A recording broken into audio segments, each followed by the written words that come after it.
In this video, I'm going to show you how to make a donut shape. This is similar to the sphere video I've shown already.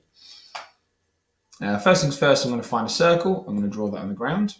And then what I'm going to do, instead of drawing the circle above the center, which is what I've done for the sphere video, I'm going to draw it above the edge of the circle. So I'm going to go up here again, same way.